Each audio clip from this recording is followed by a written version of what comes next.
नमस्कार दोस्तों, स्वागत है आप सभी का हमारे YouTube चैनल ज्ञान कामना पर। तो दोस्तों, सीएम अनुप्रति कोचिंग योजना 2023-24 के लिए ऑनलाइन आवेदन फॉर्म कैसे भरा जाता है उसके बारे में स्टेप बाय स्टेप जानकारी इस वीडियो में आपको देने वाला हूँ, यानी फॉर्म भरकर आपको दिखाने वाला हूँ। अगर आपको भी आवेदन फॉर्म भरना है तो इस वीडियो के साथ वो आप बने रहे। चलिए वीडियो को शुरू करते हैं। तो दोस्तों, सीएम अनुप्रति कोचिंग योजना का आवेदन फॉर्म भरने के लिए सबसे पहले तो आपको अपनी खुद की एसएसओ आईडी में लॉगिन कर लेना है। लॉगिन करने के बाद इस तरह से इंटरफेस आपको दिखाई देगा यदि आपने पहले अपनी एसएसओ आईडी में किसी एप्लीकेशन को यूज किया है या फिर ओपन किया है। अगर इस तरह का इंटरफेस आपको यहाँ पे नहीं दिखाई देता है तो फिर इस तरह का इंटरफेस आपको दिखाई देगा जहां पर काफी सारी एप्लीकेशन आपको नजर आएंगी। यहाँ पे एक एप्लीकेशन आपको ढूंढना है और जिसका नाम है SJMS SMS। इसका जो लोगो है, आइकन है, वो कुछ इस तरह का आप देख लीजिएगा। इस पर आपको क्लिक करना है। हालांकि सेम लोगो आपको दूसरी एप्लीकेशन पर भी नजर आएगा, लेकिन यहाँ पर इसका नाम है स्कॉलरशिप SJ। आपको इस पे क्लिक नहीं करना है, आपको केवल SJMS SMS वाली एप्लीकेशन पे ही क्लिक करना है। अल्फाबेट के हिसाब से आपको एस पे है ये मिल जाएगा नीचे जाकर के, अगर शुरुआत में आपको नहीं मिलता है। इस पर आपको यहाँ पे क्लिक करना है। जैसे आप इस पे क्लिक करोगे तो देखिए ये SJMS का पोर्टल है वो ओपन हो जाएगा, जहां पर देखिए आपको काफी सारे ऑप्शन है वो नजर आएंगे। यहीं पर आपको एक ऑप्शन मिल जाएगा CM Anuprati coaching and DBT voucher योजना। आपको इस लिंक पे क्लिक करना है। जैसे इस पे आप क्लिक करोगे तो यहाँ पे सबसे पहले तो आपको अपनी जो स्कीम है उसको सिलेक्ट करना है। हम अनुप्रति कोचिंग के लिए आवेदन फॉर्म भरने जा रहे हैं तो हम इसी को सिलेक्ट करेंगे। इसको सिलेक्ट करने के बाद आपको लॉगिन टाइप है वो सिलेक्ट करना है। यहाँ पे आपको स्टूडेंट करना है क्योंकि हम स्टूडेंट के लिए आवेदन फॉर्म भरने जा रहे हैं। इसको सिलेक्ट करने के बाद आपको प्रोसीड वाले ऑप्शन पे क्लिक करना है। एक सूचना आपको दिखाई देगी, आराम से पढ़ना है। ओके पे आपको क्लिक करना है। इसके बाद डैशबोर्ड दिखाई देगा। अब इस डैशबोर्ड पे आप यहाँ पे देखिएगा आपको 00 नजर आ रहा है, यानी कुछ भी नजर नहीं आ रहा है। ये इसलिए नहीं आ रहा है क्योंकि अभी तक आपने अपनी प्रोफाइल अपडेट नहीं की है और आवेदन फॉर्म नहीं भरा है। जब आप अपनी प्रोफाइल आवेदन फॉर्म भर दोगे तो यहाँ पे हर का एक स्टेटस आपको डैशबोर्ड पर ही नजर आएगा। अब दोस्तों, यहाँ पे देखिए सबसे पहले तो कैंडिडेट को अपनी जो प्रोफाइल है वो अपडेट करनी पड़ेगी यदि उसने पहले अपडेट नहीं की है। तो यहाँ पे देखिए लेफ्ट साइड में आपको कई ऑप्शन है वो नजर आ रहे हैं और यहाँ पे देखिए एप्लीकेंट प्रोफाइल का ऑप्शन आपको नजर आएगा। इस पर आपको क्लिक करना है। अब देखिए दोस्तों, जब तक आप अपनी प्रोफाइल को अपडेट नहीं करते हो तब तक आपको यहाँ पे देखिए स्कीम के आवेदन फॉर्म भरने का कोई भी लिंक आपको यहाँ पे नहीं दिखाई देगा। इस बात को आपको खास तौर पे ध्यान रखना है। जब आप अपनी प्रोफाइल को अपडेट कर दोगे ना, और अपडेट करने के बाद आपको देखने को मिल जाएगा। प्रोफाइल अपडेट करने के लिए आपको इस पे क्लिक करना है। क्लिक करने के बाद इस तरह से देखिए आपको प्रोफाइल है वो देखने को मिलेगी। यहाँ पर फिलहाल कोई भी डाटा आपको नजर नहीं आएगा। और लास्ट में देखिए दोस्तों, ये बात मैं आपको पहले जानकारी दे रहा हूं क्योंकि आगे इसका रूप है वो बदलने वाला। यहाँ पे कुछ डॉक्यूमेंट आपको अपलोड करने पड़ेंगे। तो यहाँ पे देखिए एक तो डोमिकल आ रहा है यानी मूल निवास आ रहा है, कास्ट यानी जाति प्रमाण पत्र आ रहा है, और यहाँ पे इनकम सर्टिफिकेट का जो सेफ डिक्लेरेशन वो आपको यहाँ पे अपलोड है वो करना। देखिए फाइल चॉइस का ऑप्शन नजर आ रहा है, कास्ट सर्टिफिकेट का देखिए आ रहा ना, लेकिन आगे ये नहीं आएगा। क्यों नहीं आएगा आगे आपको बताऊंगा, इसलिए जानकारी मैं आपको पहले वो दे रहा था। अब दोस्तों, जिस कैंडिडेट के लिए आप ये आवेदन फॉर्म भरने जा रहे हो उसका डाटा आपको यहाँ पे लेके आना है। और डाटा लाने के लिए आपको जन आधार से वेरीफाई करवाना पड़ेगा। यहाँ पे जन आधार का ऑप्शन आपको मिल जाता है। जन आधार से भी करवा सकते हो, इनरोलमेंट आईडी से भी आप करवा सकते हो। तो मैं यहाँ पे जन आधार से इसको वेरीफाई करवा रहा हूँ। उसके बाद आपको यहाँ पे जन आधार नंबर है वो डालने, तो मैं यहाँ पे जन आधार नंबर को है वो डाल देता हूँ। जैसे मैंने यहाँ पे जन आधार नंबर को डाला तो यहाँ पे देखिए परिवार के जितने भी सदस्य हैं उन सदस्यों की लिस्ट आपको यहाँ पे नजर आएगी। अब जिस कैंडिडेट के लिए आप आवेदन फॉर्म भरने जा रहे हो सिंपली उस पे आपको यहाँ पे सिलेक्ट करना है। जैसे आप इस पे सिलेक्ट करोगे तो सिलेक्ट करने के बाद देखिए हो सकता है कि शायद आपके केस में भी इस तरह का एक एरर मैसेज है वो आ जाए। यहाँ पे देखिए लिखा हुआ है oops your annual income detail are not update for the current financial year in Jan Aadhaar. इसका मतलब ये है कि आपके जन आधार कार्ड में आपकी जो इनकम है वो अपडेट नहीं है। पहले आप इसे अपडेट करवाएगा फिर ही आपको ये आवेदन फॉर्म भरना है। जी हाँ दोस्तों, यहाँ पे देखिए ये जन आधार में आपको अपडेट करवाना ही पड़ेगा। लेकिन जैसे आप इस पे ओके पे क्लिक करते हो ना, ओके पे क्लिक करने के बाद देखिए कैंडिडेट की कुछ बेसिक जानकारी आपको यहाँ पे देखने को मिल जाती है। जैसे उसकी फोटो है, उसका नाम है, ठीक है, उसकी जन्म तिथि है, यहाँ पे उसकी जो मेल आईडी वो आपको डालना है। देखिए कुछ यहाँ पे जानकारी है वो आपको फिलहाल भरना पड़ेगा, कुछ ऑटोमेटिक है वो आ जाएंगे। तो जैसे यहाँ पे आपने एक तो रिलीजन को डाल दिया, ठीक है, और इसके बाद आपकी जो कास्ट है ना, वो कास्ट आप यहाँ पे सिलेक्ट है वो कर लीजिएगा। आराम से आप अपनी आवश्यकता के अनुसार अपनी जो कास्ट है वो सिलेक्ट कर लीजिएगा। तो चलिए मैं यहाँ पे कोई भी एक कास्ट है वो सिलेक्ट कर लेता हूँ, जैसे मैंने इसको सिलेक्ट कर लिया, ठीक है। इसके बाद यहाँ पे देखिए एड्रेस की जानकारी आ रखी है। वैसे तो ये ऑटोमेटिक ले लेगी कुछ जानकारी, लेकिन उसके बाद भी आपको यहाँ पे अपनी जो तहसील है वो सिलेक्ट करना है, और उसके बाद आपको यहाँ अपना गांव है वो सिलेक्ट करना है। अगर ऐसे नहीं मिल रहा है तो यहाँ पे देखिए सर्च बार आपको नजर आएगा, इस पे आपको लिख देना है, और यहाँ पे अपनी जो ग्राम पंचायत है उसको सिलेक्ट कर लेना। ग्राम पंचायत को सिलेक्ट करने के बाद अपना जो विलेज है आपको यहाँ पे सिलेक्ट कर लेना है। इस तरह से देखिए यहाँ पे देखिए विलेज भी आपको देखने को मिल जाएगा। मैं इसको यहाँ पे सिलेक्ट कर लेता हूँ। उसके बाद आपका एमपी क्षेत्र कौन सा है सिलेक्ट कर लीजिएगा। उसके बाद आपका एमएलए क्षेत्र कौन सा है यहाँ पे सिलेक्ट कर लीजिएगा, ठीक है। इसके बाद यहाँ पे देखिए फाइनेंशियल जो इन्फॉर्मेशन है वो ऑटोमेटिक आ जाएगी। यदि आपके जन आधार कार्ड के साथ बैंक अकाउंट लिंक है तो ऑटोमेटिक जानकारी यहाँ पे आ जाएगी। अगर ये खाली आ रहा है तो इसका मतलब है जन आधार में आपका बैंक अकाउंट लिंक नहीं है, पहले उसे लिंक करवाएगा। इसके बाद यहाँ पे अगर आप डिसेबिलिटी हो तो यस कर दीजिएगा, माइनॉरिटी है तो आप यस कर दीजिएगा, जो लागू नहीं है उसे आप नो कर दीजिएगा।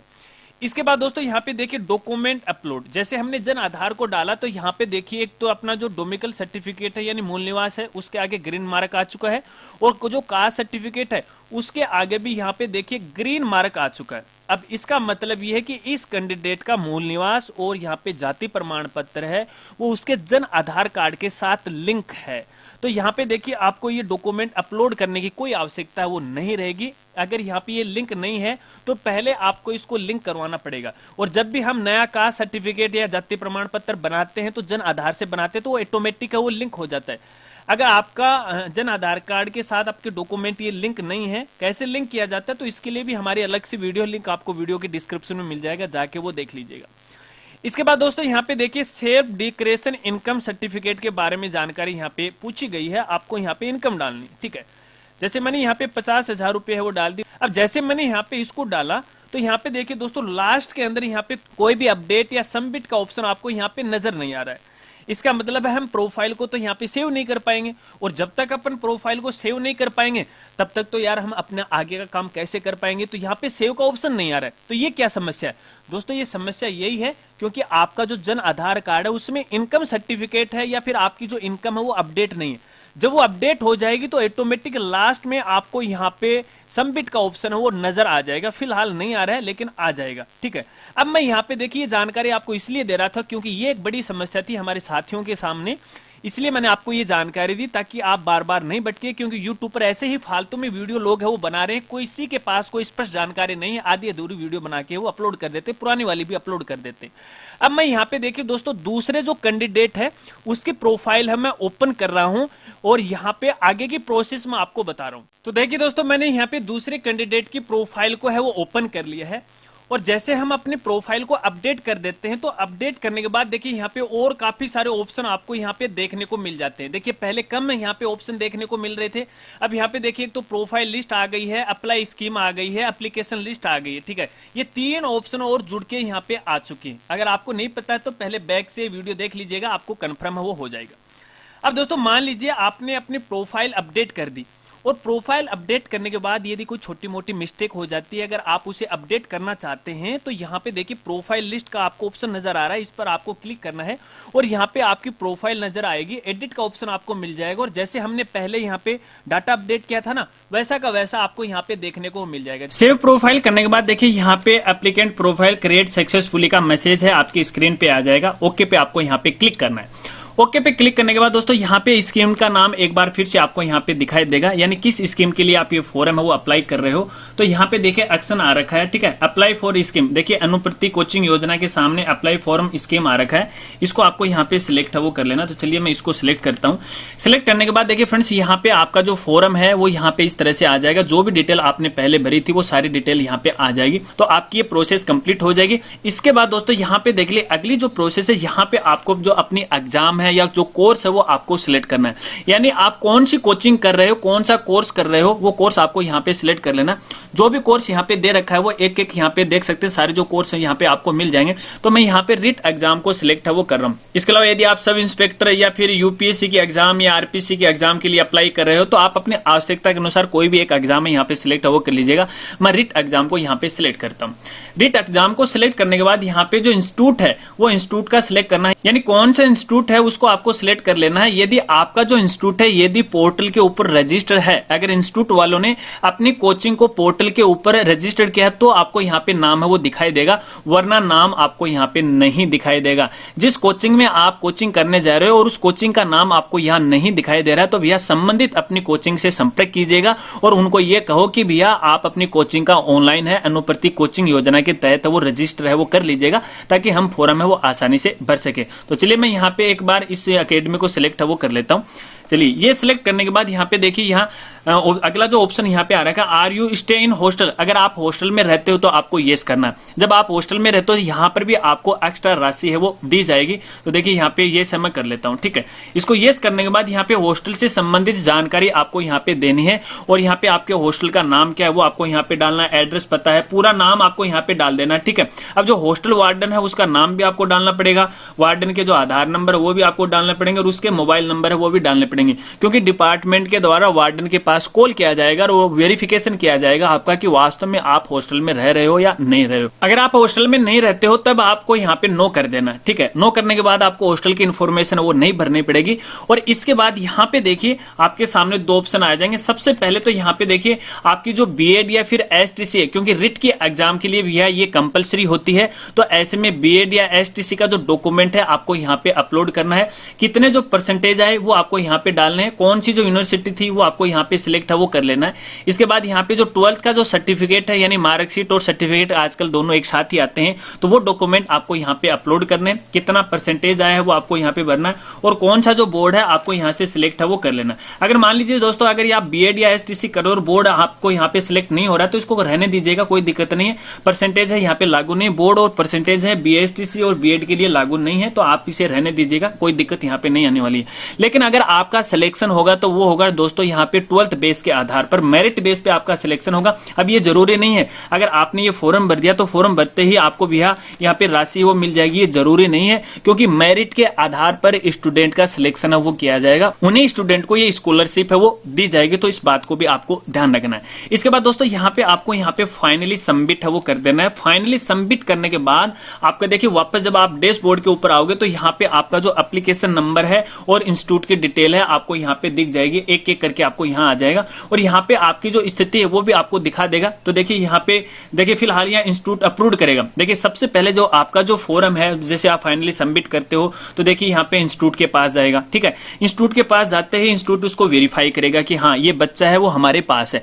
इंस्टीट्यूट जैसे ही उसको वेरीफाई कर देगा तो ये जो आपका एप्लीकेशन है वो डिपार्टमेंट के पास चला जाएगा। उसके बाद जो डिपार्टमेंट है वो आपके फॉर्म को देखेगा, मेरिट निकालेगा। मेरिट निकालने के बाद अगर उस मेरिट लिस्ट में आते हो तो आप इस स्कीम की जो स्कॉलरशिप है वो आपको यहाँ पे मिल जाएगी। और जब मान लीजिए आप एक बार फॉर्म भर देते हो और फॉर्म भरने के बाद देखिए फ्रेंड्स यहाँ पे लेफ्ट साइड में काफी सारे ऑप्शन आपके पास यहाँ पे आ जाते हैं। देखिए एक बार फिर से आप जो अपनी प्रोफाइल है वो यहाँ से अपलोड कर सकते हैं, प्रोफाइल लिस्ट आप यहाँ से दे सकते हैं, अप्लाई स्कीम यहाँ से कर सकते हैं, एप्लीकेशन लिस्ट है आप यहाँ पे देख सकते हैं। देखिए चलिए एक बार एप्लीकेशन लिस्ट पे अपन क्लिक करते हैं। अब देखिए हमने जो भी एप्लीकेशन है यहाँ पे भरी थी तो देखिए यहाँ पे हमारा नाम है वो आ गया है, आप देख सकते हो यहाँ पे, ठीक है। इसके अलावा अगर उसकी जो डिटेल है अगर आप यहाँ पे देखना चाहते हो तो यहाँ से डिटेल भी आप देख सकते हो। उसको फॉर्म को एडिट करना चाहते हो तो यहाँ से आप एडिट भी कर सकते हो। और ट्रायल अगर आप यहाँ से देखना चाहते हो तो इसका ट्रायल है वो भी आप यहाँ पे देख सकते हो क्लिक करके। तो देखिए फिलहाल ये ट्रायल इस तरह से आ गया है और फिलहाल ये ड्राफ्ट है, सेव नहीं हुआ है, फाइनली ये सबमिट नहीं हुआ है, उसका स्टेटस आपको यहाँ पे दिखा देगा। और जब आप फाइनली सबमिट कर दोगे तो यहाँ पे फाइनल सबमिट लिख के आ जाएगा।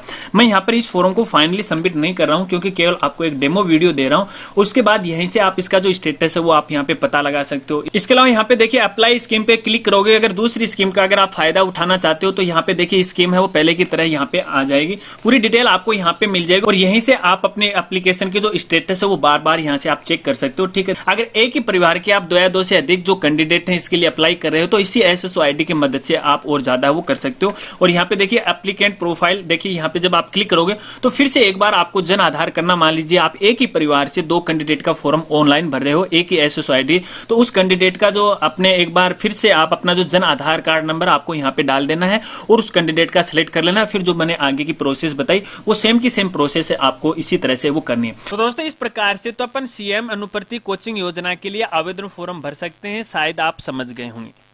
अगर आवेदन फॉर्म को लेके किसी प्रकार की कोई दिक्कत है, कोई समस्या है तो आप वीडियो के नीचे कमेंट कर सकते हैं, मैं आपकी हेल्प करने की पूरी कोशिश करूंगा। इसके अलावा दोस्तों यदि आप इस योजना से संबंधित लेटेस्ट ऑर्डर या अपडेट की जानकारी लेना चाहते हैं तो इसके लिए आप हमारी वेबसाइट पे विजिट कर सकते हैं। हमारी वेबसाइट का नाम है www.rajgurji.com। जैसे इस वेबसाइट पे आओगे, स्कॉलरशिप वाले मेनू में आपको जाना है, तो इस स्कॉलरशिप को लेके जो भी लेटेस्ट अपडेट आते रहेंगे उनकी अपडेट की जानकारी आपको यहाँ पे मिलती रहेगी। अगर वीडियो जानकारी आपको अच्छी लगी हो तो वीडियो को लाइक कर देना। अगर इसी प्रकार की अपडेट की जानकारी आगे भी लेना चाहते हैं तो चैनल को सब्सक्राइब करना मत भूलिएगा। मिलते हैं फ्रेंड्स अगली एक नई वीडियो के साथ, तब तक के लिए जय हिंद जय भारत।